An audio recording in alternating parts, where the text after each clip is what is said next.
Hi guys and welcome back to the channel Deepak Yadav Education. Welcome to the Daily Hindu News and Editorial Analysis of 22nd of May 2022.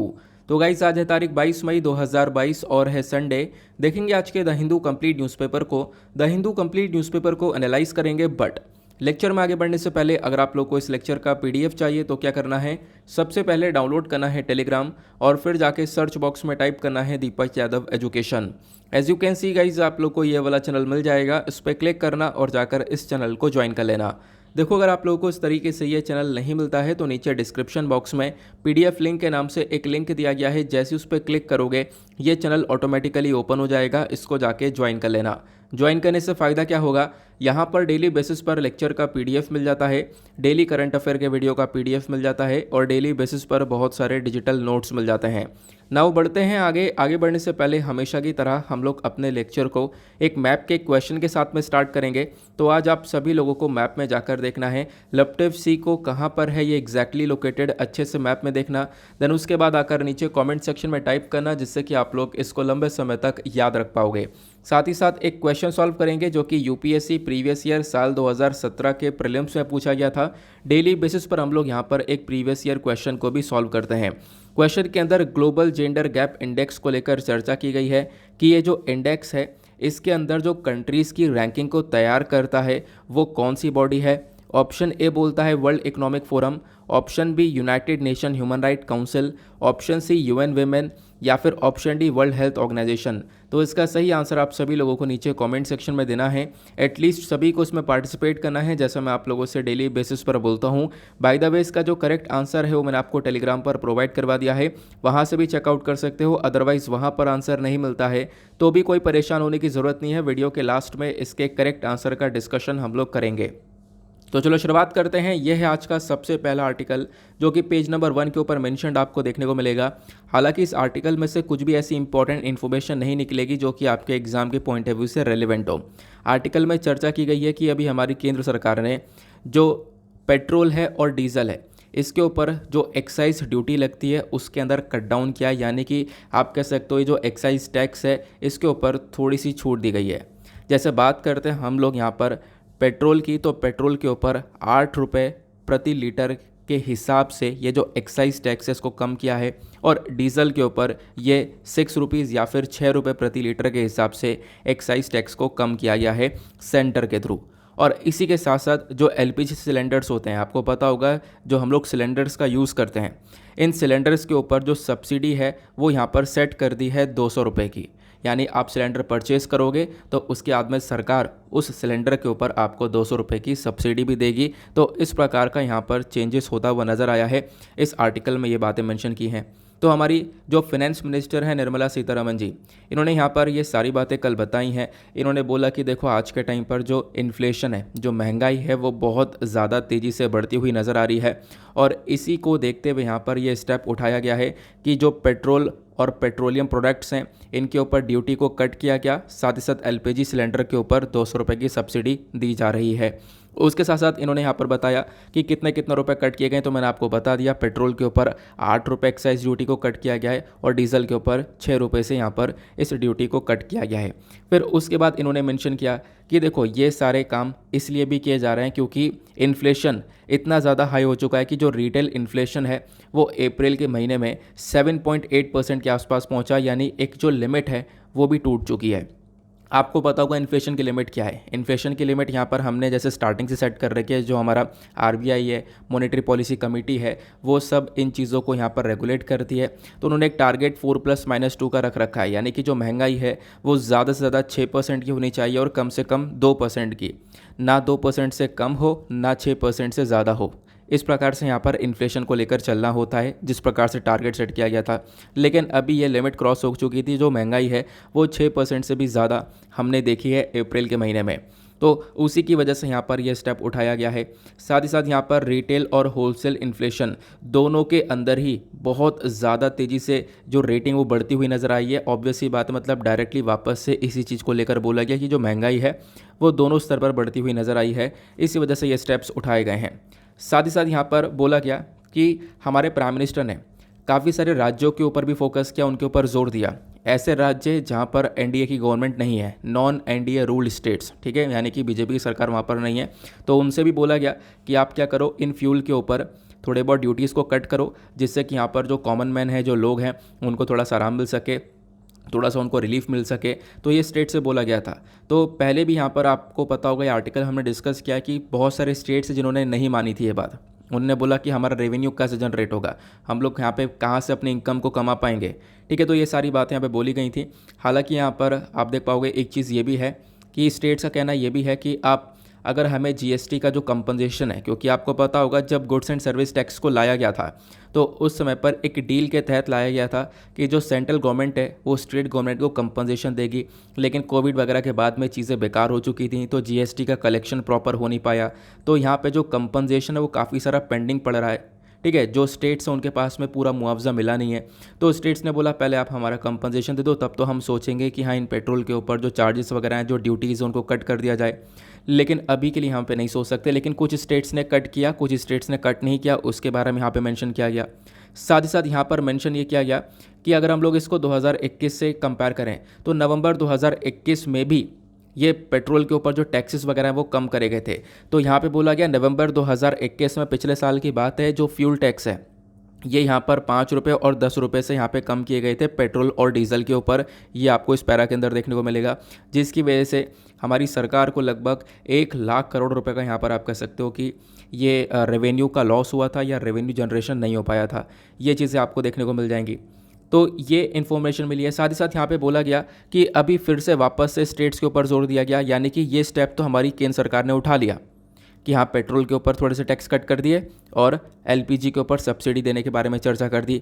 इसके साथ साथ states के ऊपर जब वापस से focus किया कि राज्य सरकार भी थोड़ा सा यहाँ पे टैक्स कम करे, क्योंकि आपको पता होगा पेट्रोल एक ऐसा यहाँ पर, या फिर क्रूड ऑयल एक ऐसा प्रोडक्ट आपको देखने को मिलेगा जब इसको हम लोग बाहर से मंगाते हैं तो बाहर से तो बहुत सस्ते दाम में मंगाते हैं, ठीक है, इंटरनेशनल मार्केट से बहुत सस्ते दाम में आता है ये।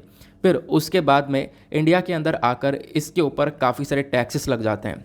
हमारी सेंट्रल गवर्नमेंट अलग टैक्स लगाती है और स्टेट गवर्नमेंट इसके ऊपर अलग टैक्स लगाती है। तो केंद्र सरकार का टैक्स अलग, राज्य सरकार का टैक्स अलग।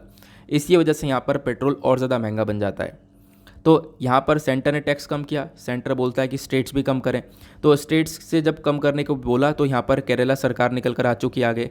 केरला गवर्नमेंट ने भी यहाँ पर सैटरडे में, यानी कि कल के दिन ही, अपने स्टेट के अंदर जो ये टैक्स है इसको कम कर दिया पेट्रोल और डीजल के ऊपर। पेट्रोल के ऊपर लगभग 2.41 रुपीज़ यहाँ पे कम किए गए हैं और डीजल के ऊपर 1.36 पर लीटर के हिसाब से यहाँ पे मैं आपको बता रहा हूँ ये रुपीज़ यहाँ पे कम किए गए।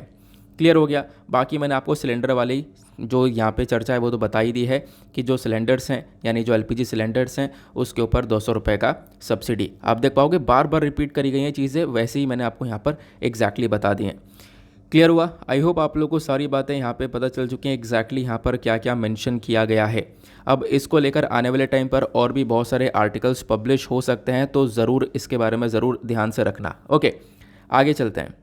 देन उसके बाद आते हैं संडे के सबसे इम्पॉर्टेंट पेज के ऊपर, वो है साइंस और टेक का पेज। ठीक है, क्योंकि आपको पता होगा संडे में एडिटोरियल्स वगैरह आते नहीं हैं और संडे में साइंस एंड टेक्नोलॉजी का एक पूरा का पूरा पेपर आता है जहाँ पे साइंस एंड टेक को लेकर काफ़ी सारे आर्टिकल्स कवर किए जाते हैं। तो आज भी यहाँ पे आप देख पाओगे संडे के दिन में जो आर्टिकल्स हैं वो डिजीज़ को लेकर काफ़ी सारे आर्टिकल्स कवर करे गए हैं, तो उनको लेकर डिस्कशन करेंगे। कुछ एनिमल्स को लेकर चर्चा की गई है, उनको डिस्कशन किया जाएगा।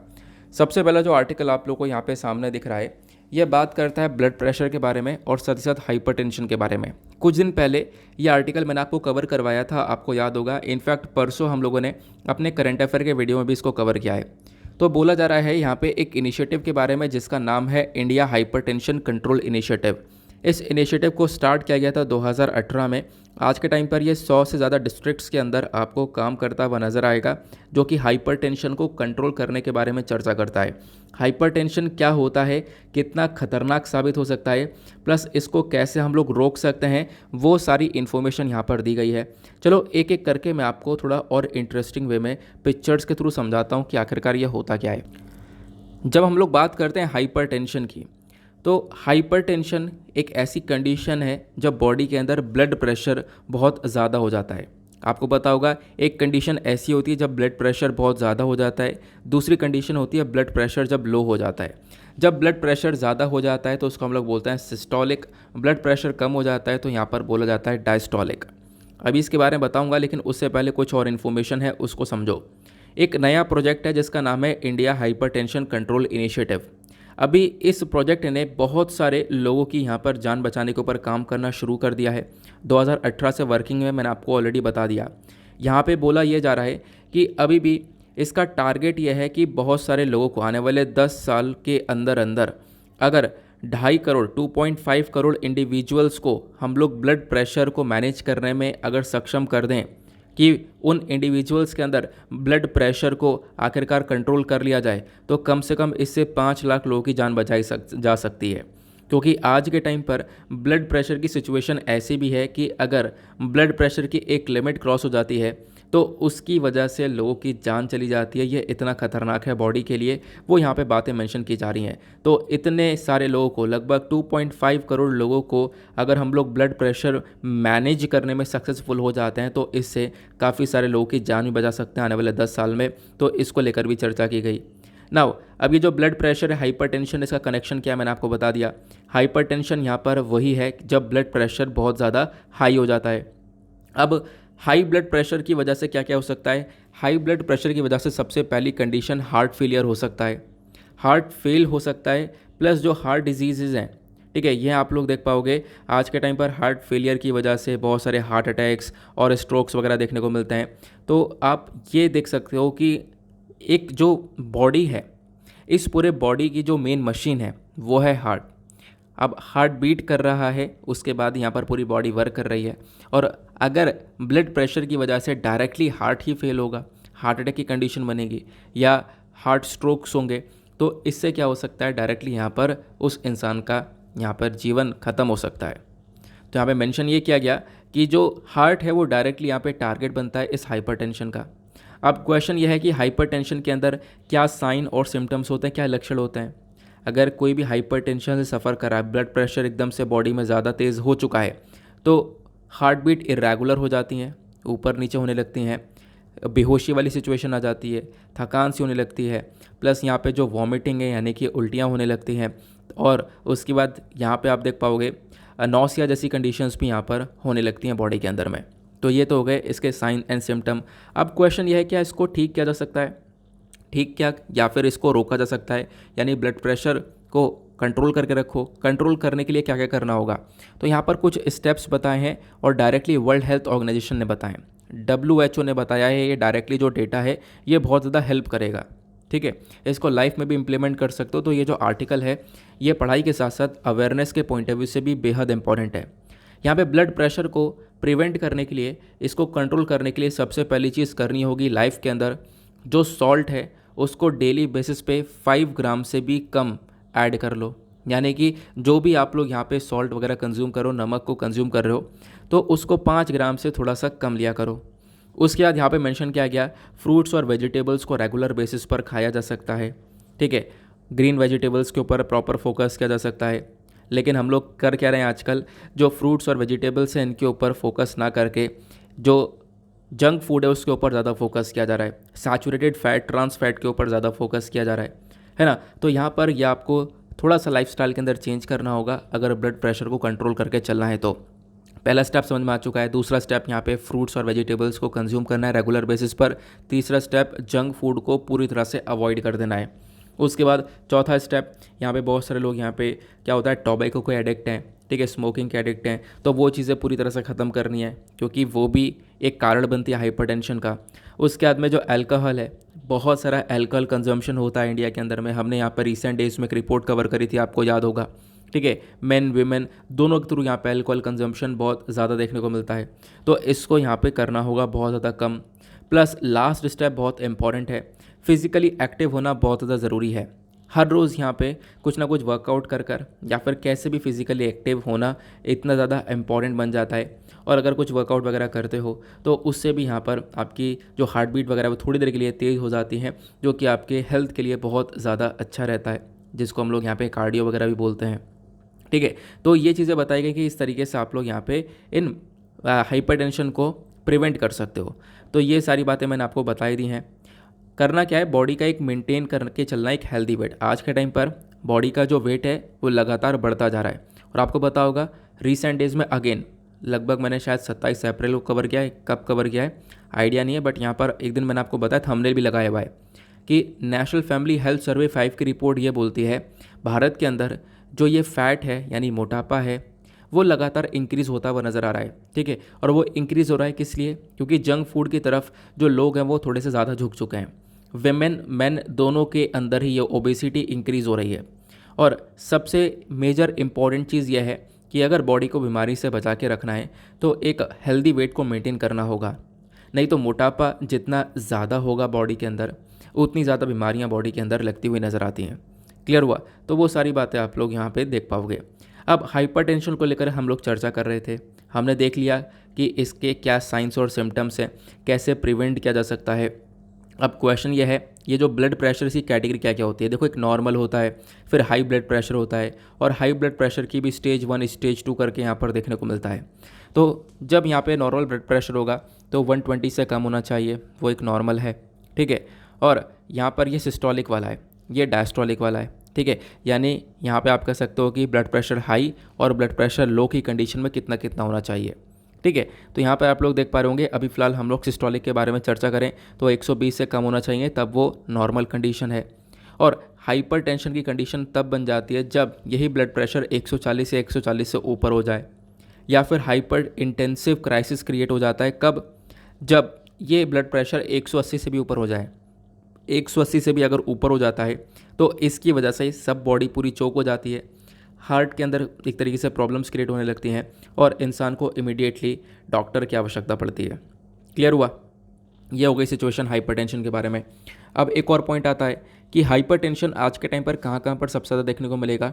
तो सदर्न स्टेट्स के अंदर, सदर्न स्टेट्स के अंदर सबसे ज़्यादा हाइपरटेंशन देखने को मिलेगा। सदर्न स्टेट्स मतलब जब इंडिया का मैप आप देखोगे, जो नीचे वाले राज्य आपको नज़र आते हैं, तमिलनाडु, केरला, इन सारे राज्यों के बारे में चर्चा की जा रही है। तो स्पेसिफिकली केरला के बारे में चर्चा की गई तो केरला के अंदर सबसे ज़्यादा आपको हाइपरटेंशन वाले पेशेंट्स देखने को मिलेंगे। लगभग 32.8% मेन है और 30.9% वेमेन है जो कि आज के टाइम पर हाइपरटेंशन से सफ़र कर रही है केरला में। और केरला के बाद यहाँ पर तेलंगाना है जहाँ पर सबसे ज़्यादा हाइपरटेंशन आपको देखने को मिलेगा। फिर उसके बाद बताया गया अगर हम लोग ओवरऑल अपने देश के बारे में चर्चा करें तो ओवरऑल जब देश की बात करते हैं तो 15 साल से ऊपर वाले, ध्यान सुनना, 15 साल से ऊपर के उम्र वाले जो 21.3% वेमेन है और 24% मेन है, ये दोनों ही यहाँ पर हाइपरटेंशन सफ़र करते हुए नज़र आ रहे हैं। ये हमारे ओवरऑल इंडिया का डेटा हो गया। अब इन्हीं हाइपरटेंशन की कंडीशन को रोकने के लिए या फिर यहाँ पर इसको कंट्रोल करने के लिए एक इनिशिएटिव लाया गया था जिसका नाम है इंडिया हाइपरटेंशन कंट्रोल इनिशिएटिव। इस प्रोग्राम को लॉन्च किया गया था नवंबर 2017 में, और इसने जैसे यहाँ पे इसको 2017 में हमने लॉन्च किया, पहले ही साल में इसने झंडे गाड़ दिए। पहले ही साल में इस इनिशिएटिव ने 26 डिस्ट्रिक्ट्स को कवर किया, 5 राज्यों के अंदर गया, यानी पंजाब, केरला, मध्य प्रदेश, तेलंगाना, महाराष्ट्र, और इन 5 राज्यों के अंदर 26 डिस्ट्रिक्ट के अंदर इस इनिशिएटिव को लॉन्च कर दिया गया। फिर ये तो बात हुई उसके स्टार्टिंग वाले ईयर की। अब दिसंबर 2020 तक क्या हुआ कि इस इनिशिएटिव ने बहुत अच्छी तरीके से अपने पैर पसार दिए।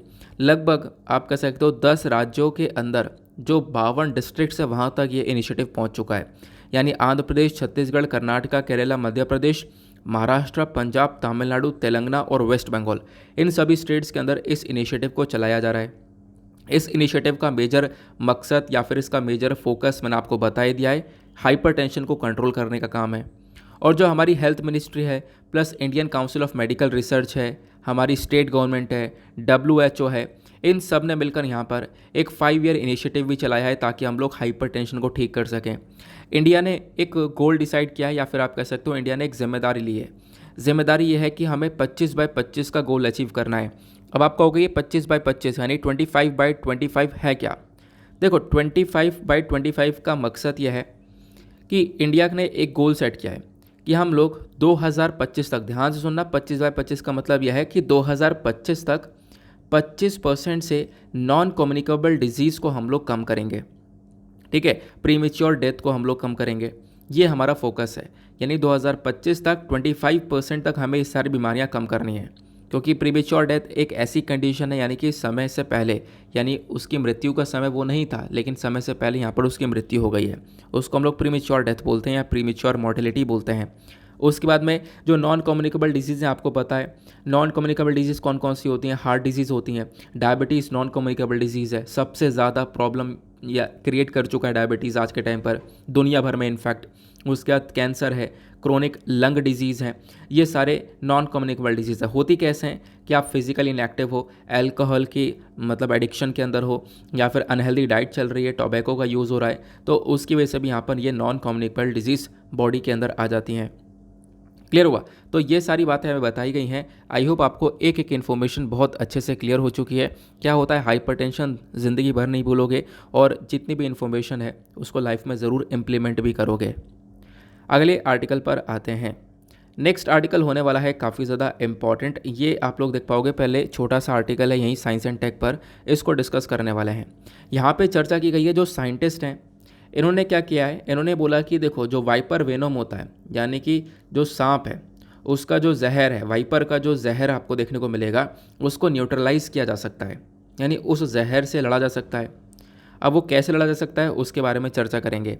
तो यहाँ पे बोला गया एक सब्सटेंस है जो कि फल और वेजिटेबल्स के अंदर पाया जाता है, यानी फ्रूट्स और वेजिटेबल्स के अंदर एक सब्सटेंस पाया जाता है और वो सब्सटेंस क्या कर सकता है, इस पिट वाइपर यानी इस सांप के जहर को, जो भी बहुत खतरनाक होता है, इस जहर को मात दे सकता है।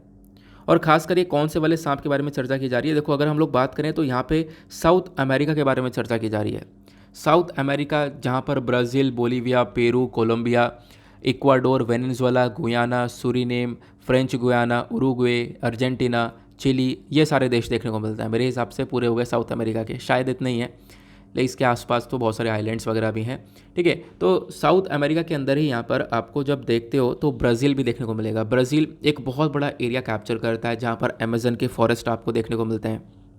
ठीक है, तो जब हम लोग बात करते हैं ब्राज़ील की, तो ब्राज़ील में एक सांप है जिसका नाम है बोथरोप्स जरारका, या फिर हम लोग इसको बोलते हैं यारारा।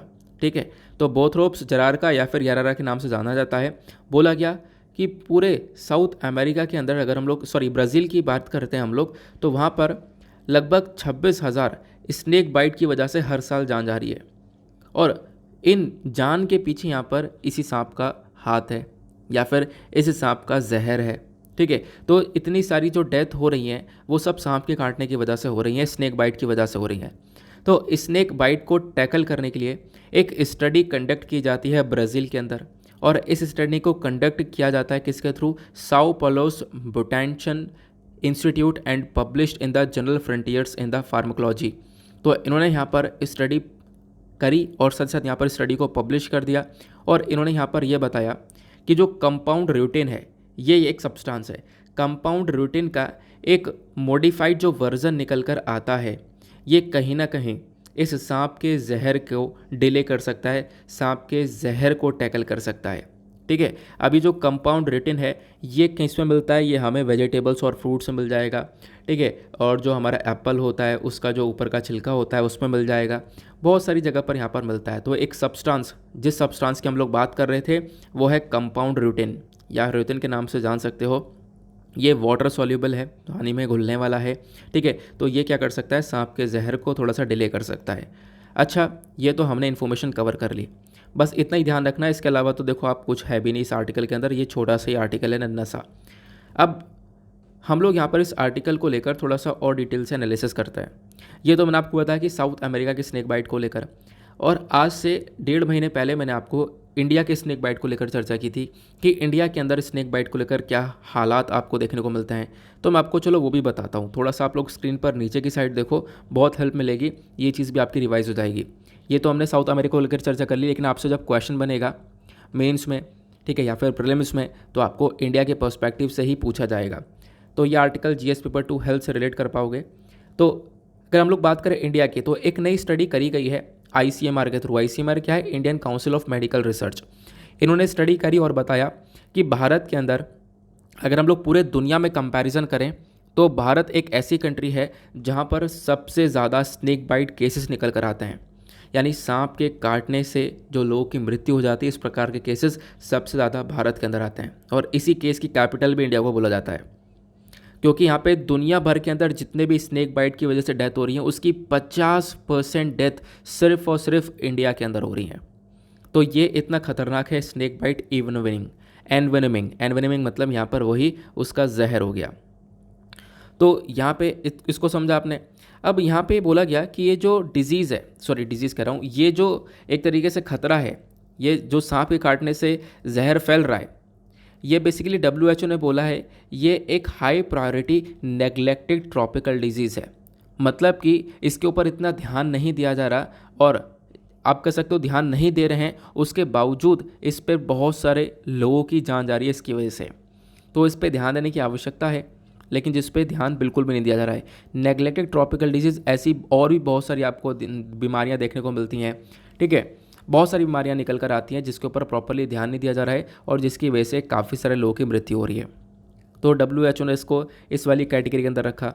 फिर साथ ही साथ बताया गया जो ये स्नेक बाइट एनवेनमिंग है, यानी कि यहाँ पर मैं आपको बार बार इसको पूरा नाम लूँगा नहीं, यहाँ पर हम लोग सीधा सीधा स्नेक बाइट के बारे में चर्चा करेंगे। जो स्नेक बाइट है ये लाइफ थ्रेटनिंग डिजीज़ है, यानी कि यहाँ पे ऑब्वियस ही बात है जानलेवा बीमारी है, डायरेक्ट जान लेता है। इसमें क्या होगा, जो सांप का जो जहर है, जो टॉक्सिन है, वो डायरेक्टली बॉडी के अंदर इंजेक्ट हो जाता है जब सांप अगर काट लेता है तो। और या फिर वो जो सांप है वो अपने जहर को स्प्रे भी करता है, आपको पता होगा, वो स्पिट भी कर देता है, उस जहर को थूक देता है या फिर सामने वाले के ऊपर फेंक देता है। तो जिसकी वजह से यहाँ पर उस व्यक्ति के ऊपर उस व्यक्ति की आँख में भी जा सकता है, और उस व्यक्ति की यहाँ पर आँखें जा सकती हैं। तो ये इतना खतरनाक हो सकता है ये सांप का जहर। फिर उसके बाद बताया गया अगर हम लोग सांप के जहर को लेकर चर्चा करें या स्नेक बाइट के लेकर चर्चा करें, तो यहाँ पर एक पब्लिक हेल्थ प्रॉब्लम तो ये सबसे बड़ी देखने को मिलेगी। लेकिन इंडिया के अलावा Africa, middle east Asia, Oceania और लैटिन अमेरिका के अंदर भी इसकी जो क्राइसिस हैं वो सबसे ज़्यादा देखने को मिल जाते हैं। इन सभी रीजन की जब हम लोग चर्चा करते हैं तो स्नेक बाइट जो है वो डेली की सबसे बड़ी प्रॉब्लम है। डेली बेसिस पर कोई ना कोई प्रॉब्लम निकल कर आ जाती है। Hundreds of millions of people आज के टाइम पर एग्रीकल्चर के ऊपर डिपेंडेंट है, सब खेती बाड़ी कर रहे हैं, और खेती बाड़ी करने वाले लोगों के ऊपर ही यहाँ पर ये स्नेक बाइट वाले सबसे ज़्यादा केसेस निकल कर आए। मतलब कि सबसे ज़्यादा लोगों की जिनकी जान गई है स्नेक बाइट की वजह से, वो खेती करने वाले यानी एग्रीकल्चर के अंदर पार्टिसिपेट करने वाले लोग हैं। अब इसका इम्पैक्ट क्या पड़ता है? इम्पैक्ट यहाँ पर देखो यह है कि इतने सारे जो स्नेक बाइट विक्टिम्स हैं, और ख़ासकर इतनी सारी डेवलपिंग कंट्रीज़ के अंदर में, ये काफ़ी ज़्यादा बुरी तरह से सफ़र करते हैं। इनफैक्ट आप कह सकते हो कि उनकी मतलब कि डिफॉर्मिटीज़ देखने को मिल जाती हैं, बॉडी का शेप चेंज होना, प्लस यहाँ पे विजुअल इम्पेयरमेंट हो जाना, सही से कुछ दिखाई ना देना, फिजिकल साइकोलॉजिकल डिस्ट्रेस होना।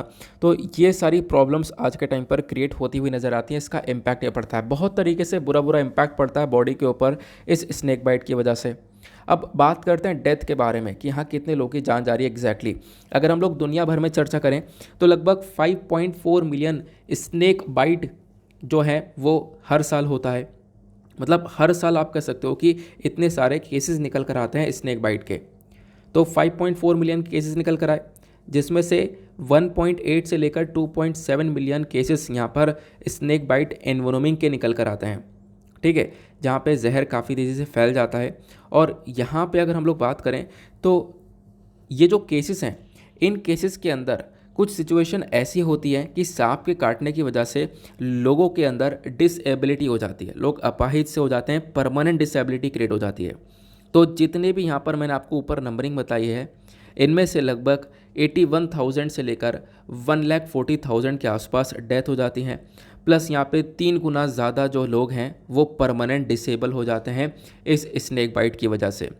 फिर इंडिया के अंदर बात करें तो इंडिया के अंदर भी लगभग आप कह सकते हो साल 2000 से लेकर साल 2019 के बीच में 1.2 मिलियन के आसपास स्नेक बाइट डेथ हुई हैं। ये सिर्फ और सिर्फ इतनी डेथ हुई हैं, 1.2 मिलियन, आप इसको इमेजिन कर रहे हो, ठीक है, इतनी सारी यहाँ पर डेथ हुई हैं लगभग साल 2000 से लेकर 2019 के बीच में। अगर हम लोग उसको एक एवरेज टाइम पर निकालें तो हर साल लगभग 58,000 या फिर 60,000 के आसपास जो डेथ हुई हैं वो स्नेक बाइट की वजह से हुई हैं। तो ये बातें यहाँ पर की जा रही हैं कि आखिरकार स्नेक बाइट अपने आप में एक सबसे बड़ी प्रॉब्लम आपको देखने को मिल जाती है। क्लियर हुआ? तो ये इन्फॉर्मेशन ध्यान रखना इम्पॉर्टेंट है। उसके बाद अब स्नेक के बारे में चर्चा करें तो एक और आर्टिकल आया है इसी से रिलेटेड। वो आर्टिकल ये है कि मेघालय के अंदर अभी स्नेक की एक नई स्पीशी मिली है, नई प्रजाति मिली है। सिर्फ और सिर्फ यहाँ पर नाम ध्यान रखने लायक है और कुछ भी नहीं है, ठीक है। ये आप लोग पिक्चर में देख पाओगे, यही वाला स्नेक है जिसकी एक नई प्रजाति मिली है। इसका नाम है ट्रीमेरेसोरस माई।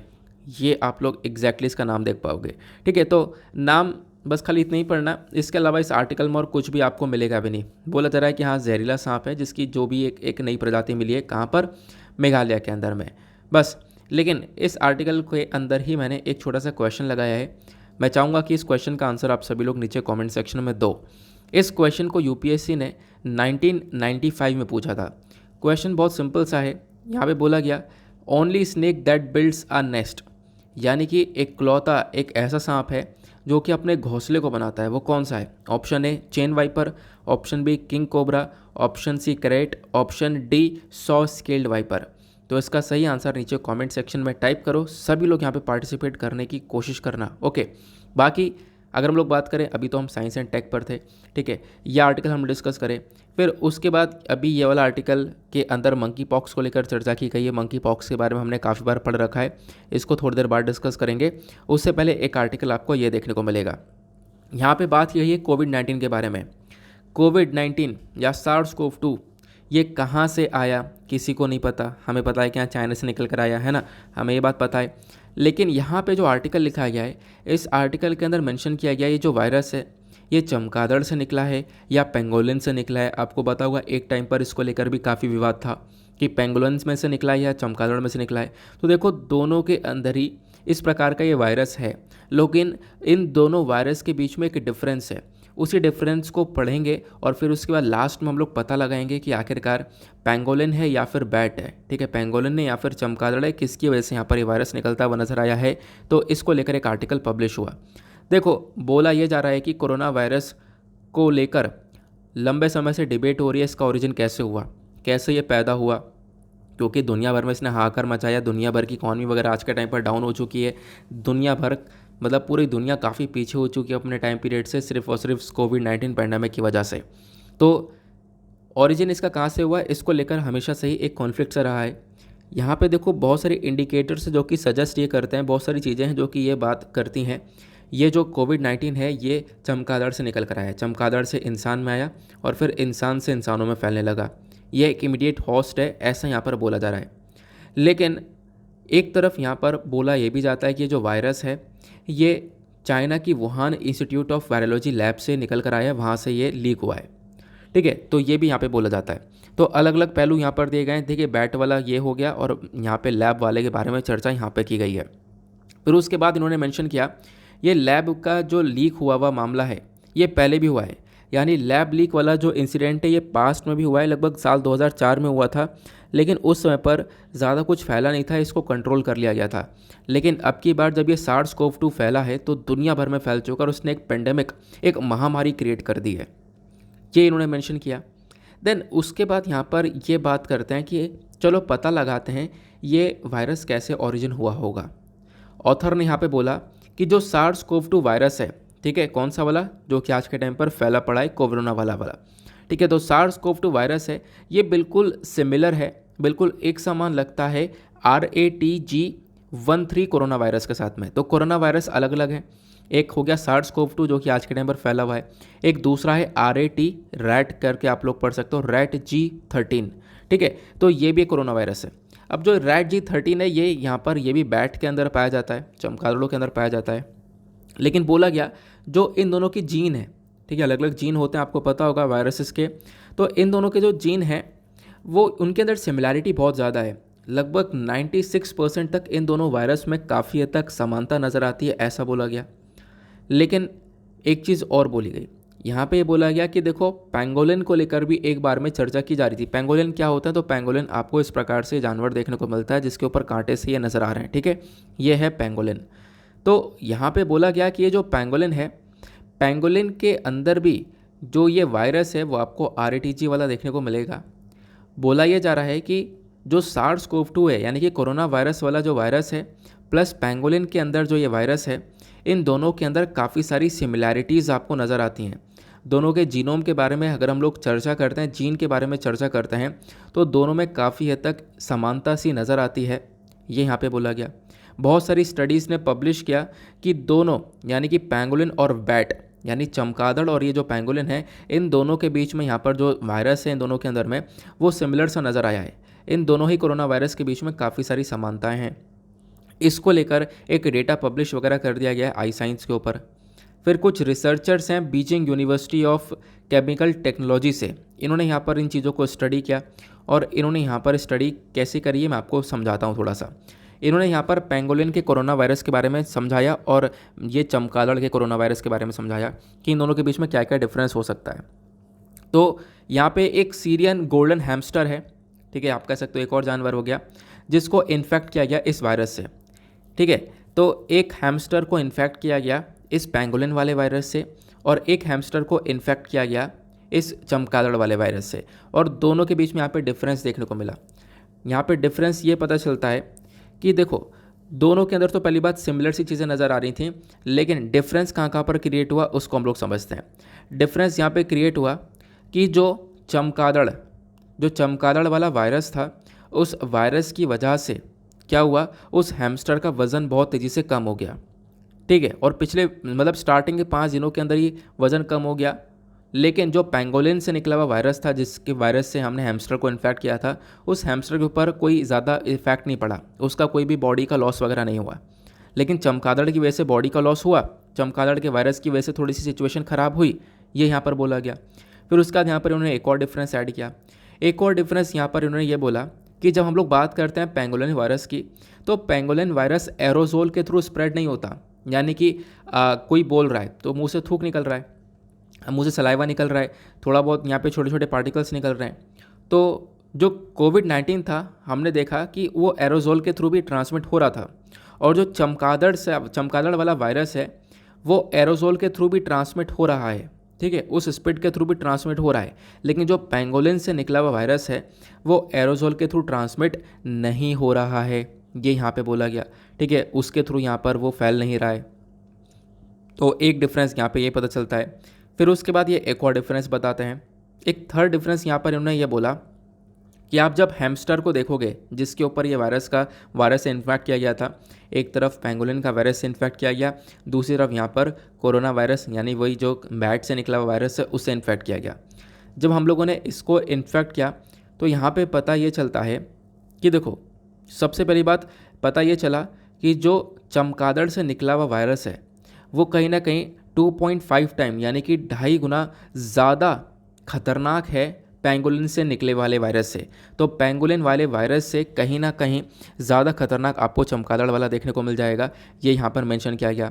फिर एट द लास्ट यहाँ पर जो स्टडी है वो यही मेंशन करती है, जो स्टडी है वो ये, देखो पहली बार तो ये प्रॉपर बता नहीं पाई, लेकिन जो पॉसिबिलिटी है इनकी वो यही है कि जो पैंगोलिन कोरोना वायरस है वो बेसिकली नहीं है, लेकिन कहीं ना कहीं यहाँ पर जो ये बैट के थ्रू यानी चमगादड़ के थ्रू निकला हुआ वायरस है वो कहीं ना कहीं आप लोग कह सकते हो कि इसी की चक्कर में ये प्रॉब्लम्स क्रिएट हो पाई हैं।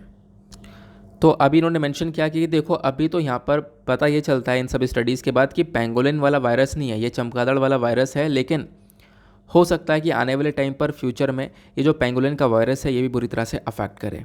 क्लियर हुआ? तो ये सारी इन्फॉर्मेशन मिली है। अब पैंगोलिन के बारे में यहाँ पे चर्चा की गई है, तो पैंगोलिन के बारे में कुछ बातें हैं जो कि आपको पता होनी चाहिए।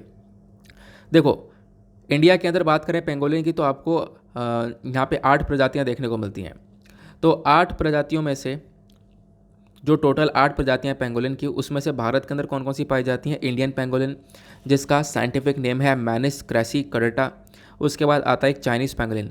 तो 8 टोटल प्रजातियाँ होती हैं पैंगोलिन की, जिसमें से इंडिया के अंदर 2 प्रजाति पाई जाती हैं। एक तो इंडियन पैंगोलिन खुद और दूसरा चाइनीज़ पैंगोलिन भी इंडिया के अंदर पाया जाता है। कहाँ पे पाया जाता है? तो ये जो पैंगोलिन है ये सबसे ज़्यादा आपको हिमालय वाले रीजन में देखने को मिल जाएंगे, नॉर्थ ईस्ट वाले रीजन में देखने को मिल जाएंगे। और फिर उसके बाद अगर हम लोग दूसरे कंट्रीज़ की बात करें तो बांग्लादेश, पाकिस्तान, नेपाल, श्रीलंका में भी देखने को मिल जाते हैं। जो चाइनीज़ पैंगोलिन है ये आपको भूटान, नेपाल, इंडिया और ईस्ट बांग्लादेश, सदर्न चाइना, इन सब एरियाज़ में देखने को मिल जाते हैं। अब क्वेश्चन ये है कि जो पैंगोलिन्स हैं इनको आज के टाइम पर क्या खतरा है? ठीक है, इनकी प्रजाति को ख़त्म हो रही है। तो इनकी हंटिंग वगैरह काफ़ी ज़्यादा होती है, इनका शिकार किया जाता है। बोला जाता है कि इनमें प्रोटीन बहुत ज़्यादा होता है, इसी वजह से यहाँ पर एज अ मीट कंज्यूम किया जाता है। प्लस बोला जाता है कि इनके बॉडी के अंदर बहुत सारी ऐसी चीज़ें हैं जो कि एक मेडिसिन यानी दवाई की तरह काम करती है, तो एक ट्रेडिशनल मेडिसिन की तरह यहाँ पर यूज़ किया जाता है। तो इसी चक्कर में यहाँ पर इसका बहुत ज़्यादा हंटिंग हो रही है, जिसकी वजह से यहाँ पर इसकी पॉपुलेशन लगातार कम हो रही है। प्रोटेक्शन स्टेटस के बारे में चर्चा करें तो IUCN रेड लिस्ट के अंदर बात की गई है कि जो इंडियन पेंगोलिन है वो एंडेंजर्ड कैटेगरी के अंदर है और चाइनीज़ पेंगोलिन क्रिटिकली एंडेंजर्ड, मतलब दोनों ही खतरे में है, दोनों की ही जनसंख्या काफ़ी बड़ी खतरे में है, इनको एक प्रोटेक्शन की आवश्यकता पड़ जाती है। एंडेंजर्ड यहाँ पर कम खतरे में, क्रिटिकली एंडेंजर्ड थोड़ा ज़्यादा खतरे में। क्रिटिकली एंडेंजर्ड के बाद में यहाँ पर एक ऐसी कंडीशन आएगी कि ये प्रजाति पूरी तरह से विलुप्त हो जाएगी, एक्सटिंक्ट हो जाएगी, ठीक है। तो आप लोग इसके बारे में ध्यान रख सकते हो। तो ये पेंगोलिन को लेकर चर्चा कर ली गई है। उसके बाद यहाँ पे एक आर्टिकल दिया गया है जो कि मंकी पॉक्स वायरस को लेकर चर्चा करता है। बोला गया मंकी पॉक्स वायरस बहुत तेज़ी से स्प्रेड हो रहा है यूरोपियन कंट्रीज़ के अंदर में। हमने रिसेंट डेज में देखा था कि मंकी पॉक्स वायरस का जो केस है वो UK में निकल कर आया। फिर यहाँ पे मेंशन किया गया कि कुछ सैंपल्स हैं जो कि कलेक्ट किए गए हैं अलग अलग एरिया से, और बोला गया कि देखो बहुत सारी जगह पर हम लोग देख पा रहे हैं कि मंकी पॉक्स फैल रहा है। मई 2022 की महीने के बारे में चर्चा की जा रही है, अभी हम लोग मई के महीने में हैं। तो मई 2022 में मंकी पॉक्स के बहुत सारे जो केसेस हैं वो रिपोर्ट करे गए लगभग 11 देशों से। 11 देशों से केस निकल कर आए हैं, जब लगभग यहाँ पे बोला गया 80 कन्फर्म्ड केस हैं और 50 पेंडिंग केसेस निकल कर आए हैं इस मंकी पॉक्स वायरस के। उसके बाद यहाँ पे नए साइंटिस्ट का कहना यह है, एक न्यू साइंटिस्ट है, उनका कहना यह है कि लगभग 127 केसेस आइडेंटिफाई कर लिए गए हैं 21 मई तक, और ये जो केसेस हैं वो Europe, Portugal, UK, Spain, France, Italy, Sweden, Belgium से निकल कर आए हैं। तो यहाँ पे मंकी पॉक्स वायरस के बारे में चर्चा की जा रही है कि जो मंकी पॉक्स वायरस है वो पूरे यूरोप के अंदर फैल रहा है, US के अंदर देखने को मिला, सेंट्रल अफ्रीका और वेस्टर्न अफ्रीकन कंट्रीज़ के अंदर से भी केसेस निकल कर आ रहे हैं। ये जो वायरस है ये ट्रांसमिट होता है एक व्यक्ति से दूसरे व्यक्ति में।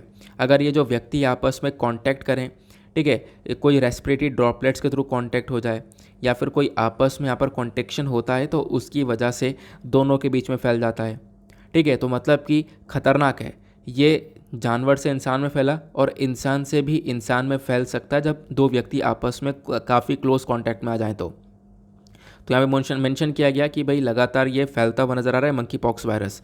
अब उसके बाद मंकी पॉक्स वायरस के बारे में बताया गया क्या है ये वायरस, ठीक है। फिर उसके बाद बताया गया इस वायरस का ट्रांसमिशन कैसे होता है। तो वो चलो एक एक करके सारी इन्फॉर्मेशन मैं आपको बताता हूँ।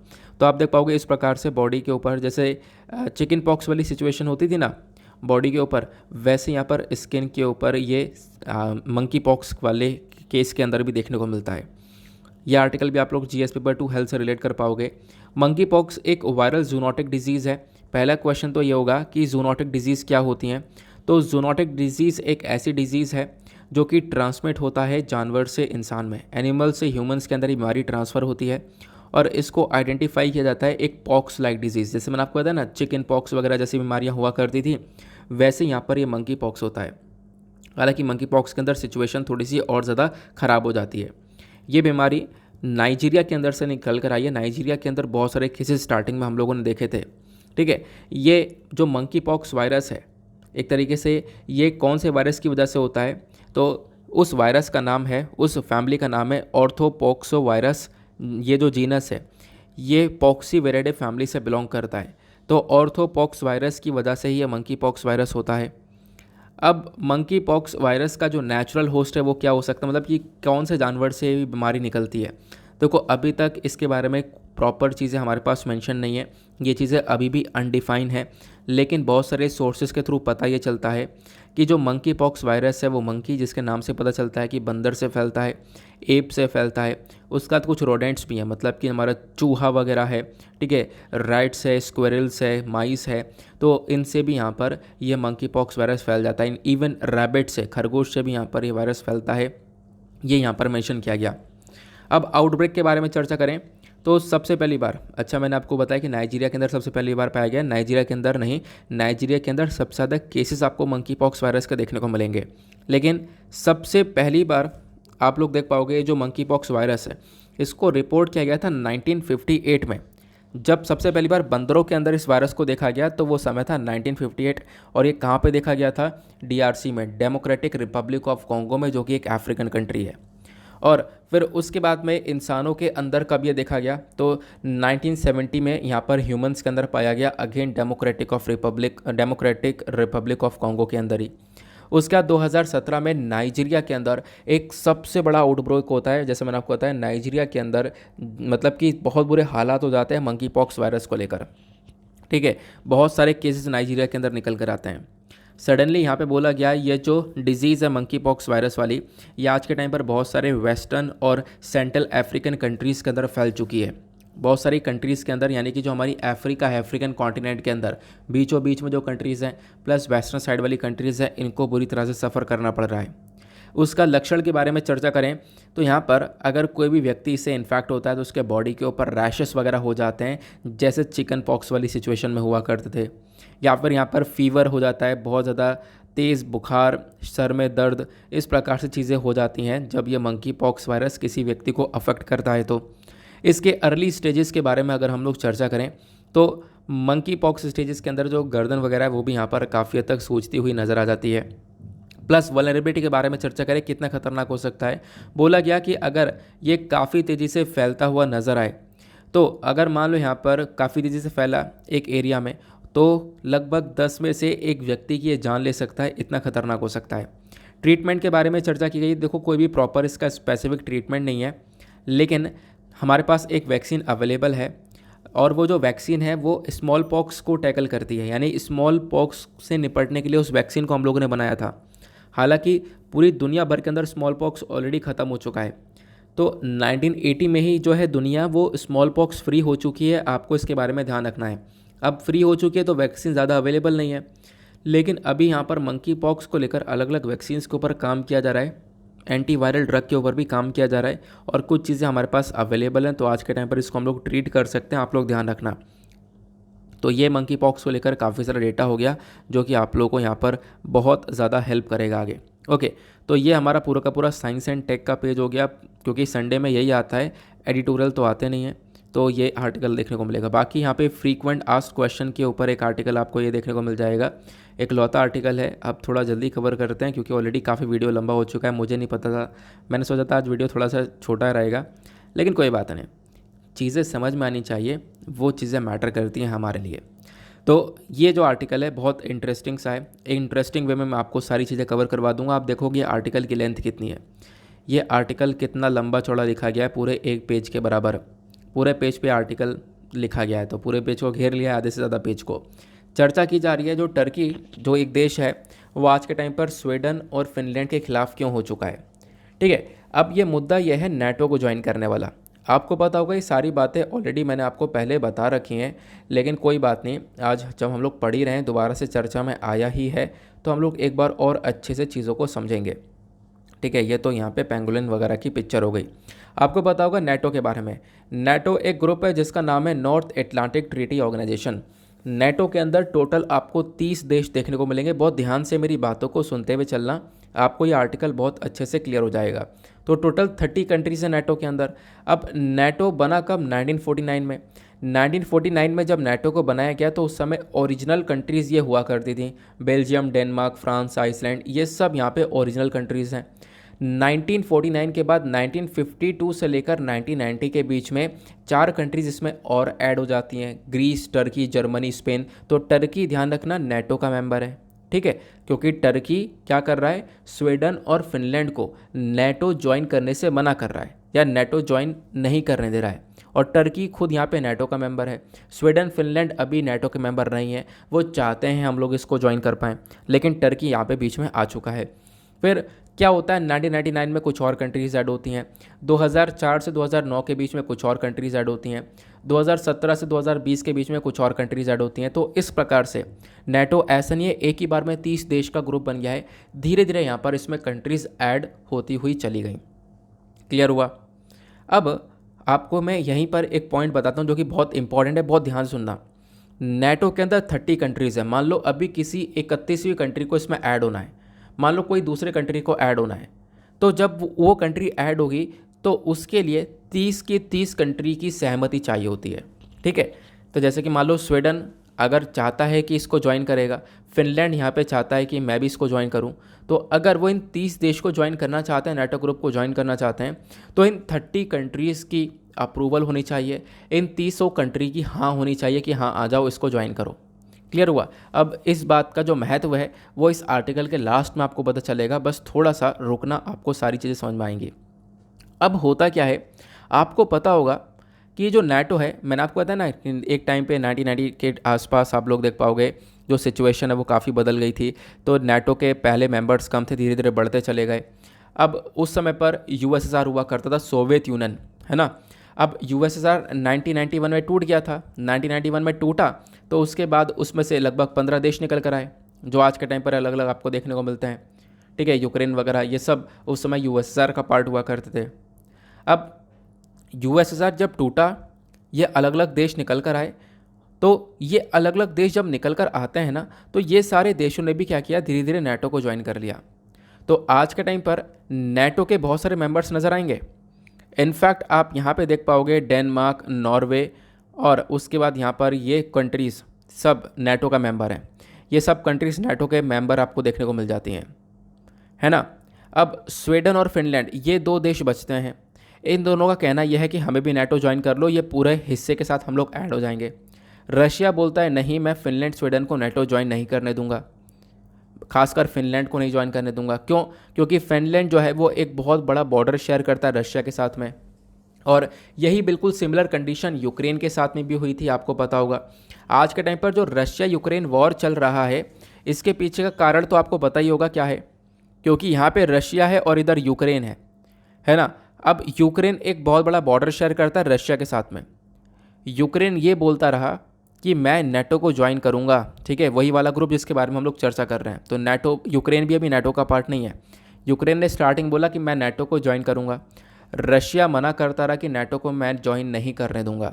यूक्रेन अपनी बात पर अड़ा रहा, तो इसकी वजह से रशिया ने फरवरी में यूक्रेन के ऊपर ये इन्वेजन करना, ये अटैक करना स्टार्ट कर दिया। क्लियर हुआ। अब उसके बाद यहाँ पर आपको ध्यान रखना है कि रशिया आखिरकार क्यों मना कर रहा है, मतलब क्यों नहीं उनको ज्वाइन करने दे रहा। ज्वाइन करने दे, क्या दिक्कत है? तो आप इस बात को ध्यान से सुनो। जब हम लोग बात करते हैं नाटो की, तो इसमें जो 30 कंट्रीज़ हैं, इनका जो लीडर है वो है अमेरिका। यहाँ पर अमेरिका इनका लीडर बनकर बैठा हुआ है, और अमेरिका और रशिया अपने आप में आप देख पाओगे इनके रिलेशंस कितने ज़्यादा ख़राब देखने को मिलते हैं लंबे समय से। अब उसके बाद में नाटो का एक बहुत कॉन्सेप्ट, बड़ा सा कॉन्सेप्ट नज़र आता है, वो है आर्टिकल 5। नाटो का आर्टिकल 5 ये बोलता है कि जैसे आज के टाइम पर टोटल 30 देश हैं इसके अंदर, तो नाटो का आर्टिकल 5 ये बोलता है कि 30 कंट्रीज़ में से अगर किसी एक कंट्री के ऊपर भी अटैक होता है, तो मतलब इन 30 के 30 देशों के ऊपर अटैक हुआ है, और ये 30 के 30 देश मिलकर उस कंट्री के ऊपर अटैक करेंगे, साथ में मिलकर अटैक करेंगे। ठीक है, तो ये यहाँ पर नाटो का आर्टिकल 5 बोलता है। अब रशिया को कंसर्न ये है कि रशिया अगर अलाउ कर देता है, रशिया बोल देता है कि फिनलैंड नाटो को ज्वाइन कर ले, तो यहाँ पर क्या होगा, अमेरिका आकर रशिया फिनलैंड के बॉर्डर पर बैठ जाएगा। अब अमेरिका आकर इनके बॉर्डर पर जब बैठेगा, तो आपको पता होगा कि मैंने आपको बताया रिलेशन दोनों के काफ़ी ख़राब है। अगर कुछ भी यहाँ पर ऊंच नीच होती है इस बॉर्डर के ऊपर, या फिर इधर से कोई अटैक होता है, तो उसके रिटेलिएशन में अगर रशिया हल्का सा भी अटैक कर देता है, और फिनलैंड स्वीडन उस समय अगर नाटो के पार्ट होते हैं, तो इससे क्या होगा, पूरा का पूरा नाटो एक्टिवेट हो जाएगा। सारी कंट्रीज़ मिलकर फिर रशिया के ऊपर अटैक करना चालू कर देंगी। तो रशिया अपनी टेरिटरी को प्रोटेक्ट करने के लिए नहीं चाहता कि फिनलैंड या यूक्रेन नाटो को ज्वाइन करे। क्लियर हुआ। तो ये बातें आप लोगों को समझ में आ जानी चाहिए। अब इतनी कहानी तो चली रही थी, स्वीडन फिनलैंड बोल रहे थे नहीं भैया हम लोग ज्वाइन करेंगे, इतनी देर में टर्की एक और कंट्री आ जाता है। स्वीडन फिनलैंड इतने तैयार हो गए थे कि स्वीडन फिनलैंड ने अपनी एप्लीकेशन तक दे दी है नाटो को ज्वाइन करने के लिए। अब जब एप्लीकेशन वगैरह सब कुछ दे दी गई थी, तो बीच में टर्की ने यहाँ पर ये मामला पूरी तरह से रोक दिया। अब ये टर्की ने क्यों रोका, टर्की का क्या रोल है, इसको थोड़ा सा डिस्कस करते हैं। टर्की एक देश आपको देखने को मिल जाएगा, रशिया यूक्रेन के नीचे है। टर्की के नीचे इधर मेडिटेरेनियन सी है, ऊपर ब्लैक सी है। ये क्वेश्चन यूपीएससी पूछ चुका है, ठीक है, तो आप लोग ध्यान रखना। उसके बाद यहाँ पर एक चीज़ और आपको देखनी होगी, टर्की की जब हम लोग बात करते हैं तो टर्की नाटो का मेंबर है, और स्वीडन और फिनलैंड ये दोनों यूरोपियन यूनियन का मेंबर हैं। यूरोपियन यूनियन अलग ग्रुप है, नेटो अलग ग्रुप है। नेटो के अंदर 30 कंट्रीज़ हैं, यूरोपियन यूनियन के अंदर आपको पता होगा 27 नेशंस हैं, है ना। अब जो टर्की है वो नेटो का मेंबर है, स्वीडन फिनलैंड नेटो का मेंबर नहीं है, स्वीडन फिनलैंड यूरोपियन यूनियन के मेंबर हैं, और ध्यान रखना टर्की जो है वो यूरोपियन यूनियन का मेंबर नहीं है। इतना आपको समझ में आया। अब साल 2016 पर चलता है। साल 2016 में क्या होता है, ये जो टर्की है, टर्की के बराबर में आपको सीरिया और इराक देखने को मिलेगा। नीचे सीरिया नज़र आ रहा है, ठीक है, यहीं पर बराबर में आप जाओगे तो इराक नज़र आएगा। तो सीरिया और इराक के अंदर हमेशा से ही काफ़ी सारी लड़ाइयाँ, काफ़ी सारे विवाद रहे हैं, और इस पूरे एरिया के अंदर एक कम्युनिटी रही है कुर्द नाम की, KURD करके कुर्द, ठीक है, एक कम्युनिटी यहाँ पर रहती है सीरिया इराक के अंदर। उस कुर्द कम्युनिटी का कहना यह है कि हमें एक अलग से टेरिटरी चाहिए, एक अलग से इंडिपेंडेंट नेशन चाहिए। इंडिपेंडेंट नेशन हम लोग को बनाना है, कुर्दिस्तान बनाना है, उनका कहना यह है। अब उसी चक्कर में कुर्दिस्तान यानी कुर्द कम्युनिटी और इधर टर्की के अंदर तुर्क कम्युनिटी, तो कुर्द और तुर्क के बीच में हमेशा से एक लड़ाई रही है। कुर्द वर्सेस तुर्क चलता रहा है। तुर्की के तुर्क हो गए और इधर यहाँ पर सीरिया और इराक के कुर्दिस्तान हो गए, ठीक है, कुर्द वाले लोग हो गए। अब टर्की ने क्या किया, इधर कुर्द वाली कम्युनिटी को ख़त्म करने के लिए, या फिर आप कह सकते हो इनको सुधारने के लिए, टर्की ने यहाँ पर इस कंट्री के अंदर एंटर करी। और टर्की चाहता भी कि सीरिया को इनका मतलब सीरिया का एक हिस्सा, बहुत बड़ा हिस्सा मिले टर्की को। तो टर्की भी यहाँ पर खुद सोचता है कि मुझे भी एक हिस्सा मिले बड़ा सा। तो होता क्या है यहाँ पर, तो टर्की और कुर्द के बीच में आपने इतना समझ लिया। होता यह है कि टर्की जो है सीरिया और इराक के अंदर अटैक करता है, ठीक है, अटैक करता है, तो इस अटैक के बीच में इनको हथियार की आवश्यकता पड़ेगी। अब जब हथियार जो हैं टर्की के पास आते थे वो यूरोपियन यूनियन से आते थे।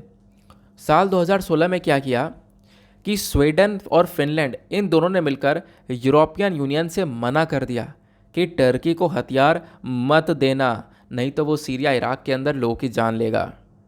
इतना यहाँ पे बोला, और इतनी बात यहाँ पे जो टर्की के प्रेसिडेंट हैं रेसेप तैयब अर्दोगन, तो अर्दोगन यहाँ पर आज तक ये बात लेकर बैठे थे।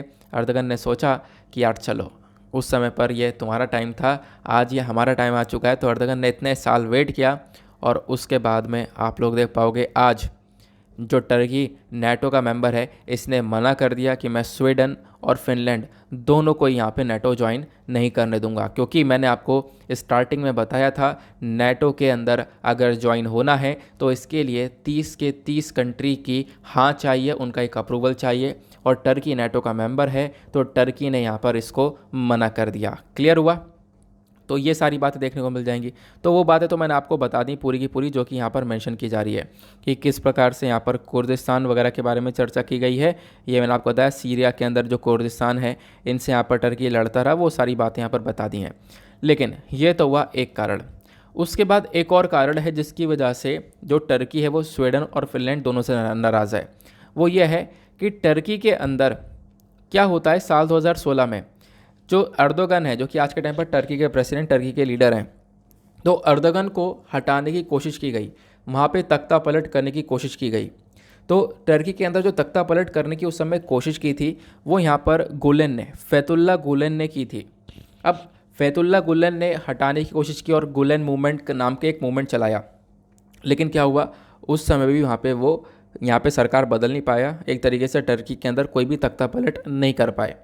अब तख्ता पलट तो नहीं हो पाया, अर्दोगन ऐसे ही बने रहे। तो अर्दोगन ने क्या किया, ये जो गुलन है, फैतुल्ला गुलन को टर्की से निकाल दिया। अब टर्की से निकाला तो फैतुल्ला गुलन ने आज के टाइम पर शरण कहाँ पे ले रखी है, इसी स्वीडन और फिनलैंड के अंदर। तो स्वीडन और फिनलैंड ने इस फैतुल्ला गुलन को यहाँ पर शरण दे रखी है। तो इसी चक्कर में टर्की इस चीज़ से भी नाराज़ है, और उसका कहना यह है कि देखो स्वीडन और फिनलैंड ये सारे काम कर रहा है, और यहाँ पे टर्की के अगेंस्ट में गया है पहले भी, और अब यहाँ पे टर्की इस चीज़ का बदला लेगा। और बदला इस तरीके से लिया कि स्वीडन और फिनलैंड दोनों को यहाँ पर नहीं ज्वाइन करने दिया है नेटो अभी तक। क्लियर हुआ। तो आई होप आप लोगों को यहाँ पर ये सारी बातें अच्छे से पता चल चुकी हैं। अगला स्टेप क्या हो सकता है, तो अगला स्टेप अभी दुनिया भर की कंट्रीज़ हैं, लगभग USA वगैरह है, वो सब यहाँ पर बात करेंगे टर्की से, उसके कंसर्न को समझेंगे, उसके बाद में यहाँ पर अपना कुछ बताएंगे। क्लियर हुआ। तो वो सारी इन्फॉर्मेशन आपको इस पर्टिकुलर आर्टिकल में दे दी गई है। फिर उसके बाद में ये हमारा आज का पूरा न्यूज़पेपर एनालिसिस आपको देखने को मिलेगा। वर्ल्ड सेक्शन पर मैंने आपको बता दिया, जो वर्ल्ड पेज है, वर्ल्ड पेज पर कोई ऐसा आर्टिकल आपको देखने को मिलेगा नहीं। ये हमारा वर्ल्ड सेक्शन है, दुनियादारी में क्या चल रहा है। तो रशिया यूक्रेन का वॉर चल रहा है, यहाँ पे आप देख पाओगे वही आर्टिकल्स कवर हो रहे हैं, ठीक है। उसके बाद पाकिस्तान, चाइना, इन सब चीज़ों को लेकर आर्टिकल कवर है। पूरा पेपर आप लोग छान लोगे ना तो भी यहाँ पे कुछ भी ऐसा इंपॉर्टेंट निकल कर नहीं आएगा। तो कुछ भी इंपॉर्टेंट था वो सब मैंने आपको बताया है। यहाँ पे जैसे आप लोग खुद देख पाओगे, एक आर्टिकल है, जो बाइडन ने यहाँ पर $40 बिलियन का एक एड बिल यहाँ पे साइन कर दिया रशिया यूक्रेन वॉर एफर्ट के लिए। तो यहाँ पे एक तरीके से जो सपोर्ट है वो यहाँ पर दिया जा रहा है, जो हथियार वगैरह वो सप्लाई करे जा रहे हैं यूक्रेन के अंदर में, ताकि यूक्रेन जो है वो रशिया से लड़ सके, ठीक है। तो वो चीज़ें यहाँ पर मेंशन की गई हैं। तो ये कुछ आर्टिकल्स थे। बाकी आज संडे था, संडे में एडिटोरियल ऑलरेडी नहीं आते हैं, आपको पता होगा। और आपको पता होगा कि हमारे कुछ 2 आर्टिकल रह गए थे संडे के, वो मैंने आपके साथ ऑलरेडी डिस्कस कर लिए हैं। कल ही मैंने डिस्कस करें, ठीक है। कल बहुत सारे कॉमेंट मैंने आपको देखे थे कि कुछ आर्टिकल डिस्कस नहीं किए हैं, ऐसा कुछ भी नहीं है, सारे आर्टिकल डिस्कस कर लिए गए। तो उसके लिए परेशान मत होना, कल ही वीडियो के अंदर मैंने आपके पुराने वाले कवरेज भी कर दिया, जो पेंडिंग चीज़ें थी वो भी यहाँ पे कवर करवा दी हैं। अब फटाफट अपने मेंस के क्वेश्चन को देखते हैं कि हमारा जो क्वेश्चन है वो क्या है। सॉरी, मेंस के कह रहा हूँ। आज संडे था तो संडे में यहाँ पे कोई क्वेश्चन रहा नहीं है, क्योंकि संडे में हम लोग लेते हैं एक गैप। तो आज का जो प्रीलिम्स का क्वेश्चन था 2017 का, वो ये था कि ग्लोबल जेंडर गैप इंडेक्स के अंदर जो कंट्रीज़ की रैंकिंग तैयार की जाती है वो कौन तैयार करता है। तो इसके ऑप्शन के अंदर 4 ऑप्शन दिए गए हैं। इसका करेक्ट आंसर आपको ए देखने को मिल जाएगा, वर्ल्ड इकोनॉमिक फोरम।